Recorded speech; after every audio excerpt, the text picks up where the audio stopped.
Ano bang favorite spot ba dito, Chi?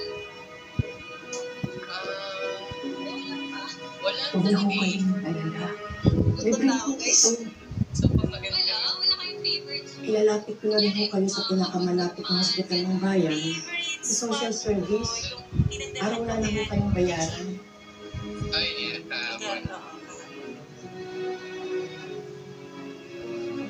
nga, no? Ganda ng view. Kung gusto nyo, Kita yung bundok. ipapasok ko na rin kayo ng trabaho.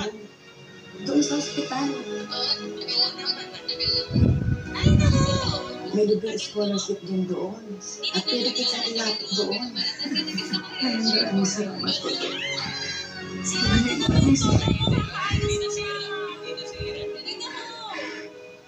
Dapat ang sakot ng ako sa sobrang takot. Oras na kang ulit sila, ako na mismo magpapakulong sa inyo. Huwag niyo pong pag-initan yung mga taong nagpapanatiling malinis sa barangay natin. Dito tayo natin. Baka diretso ko sige. Kaya na si Daddy yung rest house nila. Kaya ito sa may